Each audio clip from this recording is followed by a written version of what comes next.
Hey everybody, welcome back to Uncle Pookie's Barbecue. I am Uncle Pookie. I'm glad you're tuning in. If you will, please remember to like and subscribe the videos on YouTube there. Today we are going to do a rack of lamb. Purchased this from Sam's, Frenched lamb rack. Tried this a few weeks ago and man, it was excellent. It's very much like just plain old steak. And then seasoning it up, it's just got a great flavor. So we're going to cut right on in here and show you exactly what we got. In this package, there is actually, to my surprise, there's 2 racks in this package. So there is quite a bit of food here. We've got rack number 1. Put the knife down, do things one-handed. And rack number 2. Alright, so you can see they do leave a little bit of scrap sometimes behind, but what I'm going to do here is take all this silver skin off of this side. I want as much of the meat exposed. There's so little fat on the outside, it's really not going to flavor the meat all that much, and that gristle or silver skin doesn't cook off. It just makes for a chewy piece when you cut these into little bone segments. So we're going to get started here, cut into this, and get her all trimmed up, then show you how we're going to season it. As you can see, it kind of stops here on the back side, so I'm going to take this fillet knife, try to get in underneath here. I don't want to cut off too much of this meat and lose too much of it, but like I said, this just makes for a chewy piece down the road. So we can get as much of this off as possible. Also, you're going to leave as much, cut all this off so that you can have as much surface area for the seasoning to stick to. We're going to have a little, like a marinating paste that I made up with some Dijon mustard, a little olive oil, some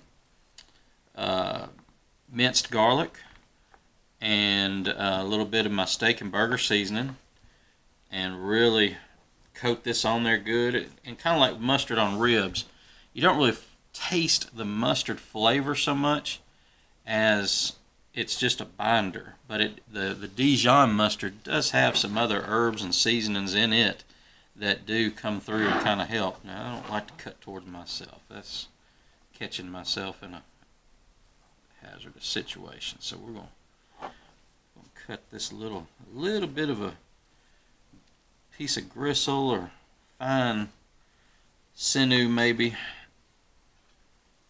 that I'm going to cut off of this edge here. Again, I just want to get down to as much meat as possible to give the seasoning something to stick to. It'll get down in there as it's cooking. And we are going to cut a little bit of this top meat off because it's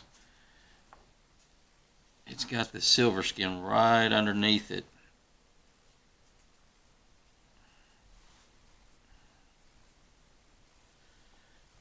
And I just would rather do the work on the front end than get caught up chewing this stuff down the road after the product is done. So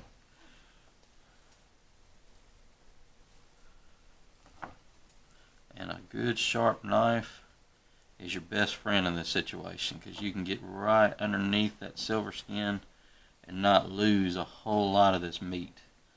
That's why I do like to use a fillet knife. It's already so sharp that it's ready to do all the work for me. So alright, we are down to very good clean meat there. There's just a little piece of it here. I'm going to get right up underneath that. You can feel it when it's raw. If it's kind of rubbery, it's just going to cook up to be more rubbery in the final product. So the more you can get rid of on the front end, the better off you are. Go just a little hair under there.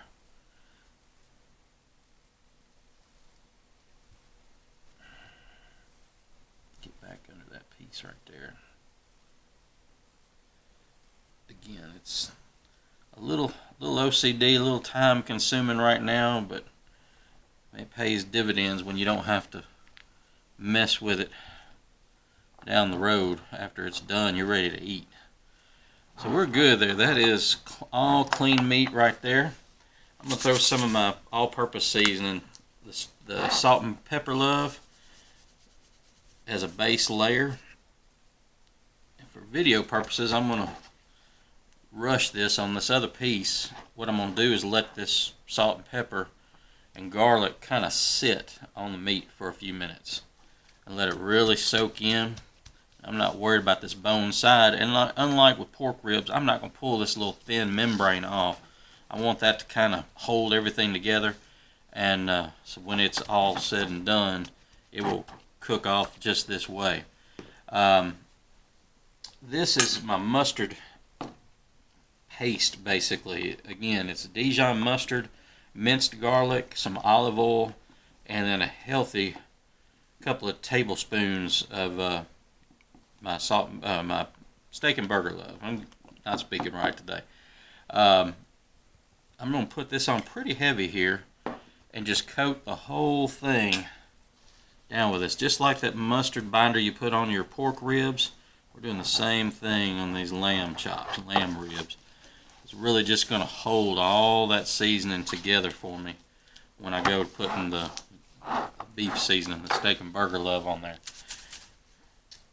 This steak and burger love, I'm sure I've said it before, it's just a real good blend of garlic and salt. Got some red pepper in it, and then it also has a little bit of lemon pepper to add that citrusy note to it. So it's just a good all-around beef seasoning, beef flavors. Got a little thyme. Also, giving away one of my secrets here, but it does have some Worcestershire powder in it, so it does come out as a real beefy note. Again, I'm not going to throw it on real heavy, but I wanted that mustard base to kind of bind everything to it. Get a good coat all the way around. I'll trim this little bone here, that little piece of meat getting to me now. Just a little bit when they Frenched it, left a little bit on there. So I'm going to trim up this other piece here, do the same thing to it, and then we'll put this on the smoker. We're going to have it on the smoker for about an hour. I want to hit an internal temperature on these right around 115, 120 degrees. And then I'm going to have, in the meanwhile, I'm going to have the charcoal grill getting good and hot. I want it at the grate level, running around 650, so that I can put a couple of sear marks on this, really finish the outside, crust up a little bit of what's left on the outside after it's been on the smoker for a little bit, and really just finish these out. They're going to be fantastic. So stay tuned. I'm going to finish this other rack up, and we'll go outside of the smoker. Alright guys, we are back. I've just put the lamb chops on the smoker, on the Uncle Pookie drum. I've got this dialed in to where it was sitting at about 250 degrees. So what I want to do is close this thing up, because you know how drum smokers are. If you leave them open, they get all that air. They're going to get out of control. So we're going to damper everything back. We're going to smoke this rack of lamb for about 45 minutes to an hour. I want to see an internal temperature around 115. I'm going to take them off, put them on a hot grill, use my grill grates to put a couple of marks on them, and we're going to have an internal temperature when we're all finished of 135 degrees. That way it's a good medium rare, it's a good consistent size all the way through, so the ends will be the same temp as the middle. Everything will be finished off at 135. We'll come back, we'll put them on the grill and talk about the fuel we're using on the grill as well as the smoker here in just a minute. Stay tuned. Alright guys, I just wanted to show you a little bit real quick. Thank you to my sponsor, Jealous Devil. This is a really good lump charcoal. I use it in my drums. I also use it when I'm trying to sear off for a quick cook. It's going to be kind of hard to show, but I mean, it is blazing hot. It's 90-something degrees outside right now, but I wanted to show you what happens. I've had some cheaper lump charcoal in the past, where it's like the 4th of July when you're trying to move this charcoal chimney to where I'm going to dump it, or in the process of dumping it. Sparks go everywhere, and it's really kind of a dangerous situation, but it's a little bit scary too. I just wanted to film I don't know if you can get, there's a real pretty shot there of the heat and the fire down in the charcoal chimney. The bright red that it is right now. When I dump this, there'll be a little bit of spark, but it is not really that much at all compared to what I have used in the past. I mean, very little spark. And I like that. It's not the 4th of July going on here, but it is hot as a firecracker, let me tell you. I'm going to get the grill grate searing hot real quick, put this hot charcoal chimney down, and we're going to come right back and show you searing off the rack of lamb, and we'll come right back. Stay tuned. Alright guys, I have moved the rack of lamb from the drum smoker over to the hot grill surface here. We're going to close this off for just a couple minutes. These grill grates are still getting up to temp, but the meat was already at 120. I don't want it to go too hot, so we're going to close this off, open up our vents, and we will be in good shape here in about 5 to 10 minutes. I'm going to check the temp again. Like I said, once we hit about 130, I'm going to pull them off, let them rest, and we'll be good to go. Alright guys, welcome back to Uncle Pookie's Barbecue. I want to show in these videos, this is true backyard cooking. This is not film edited or anything else, so you might or might not be able to see. We got a little overdone on the fire here. It's what happens when you get busy in life and start paying attention to other things. Still going to be wonderful. So we're going to take this in and let it rest for about 15-20 minutes, and then I'm going to take you back to the table and cut this open. Stay tuned. Alright guys, we're back with the finished product. Again, I'm going to keep this real here, and mistakes do happen. Sometimes we're grilling, we get a little distracted. We got a little bit of char, but that's not going to be bad at all. So I just wanted to cut into this, let you see exactly what we're dealing with here. Still turned out really good. It's a nice pink inside. Sometimes it's fun trying to catch these bones, but we're going to the inside of the meat here. It got a little bit away from us. It was a little over 145, but it's still going to be mighty good eating here. So you can still just pull that section of meat right off the bone. Wow.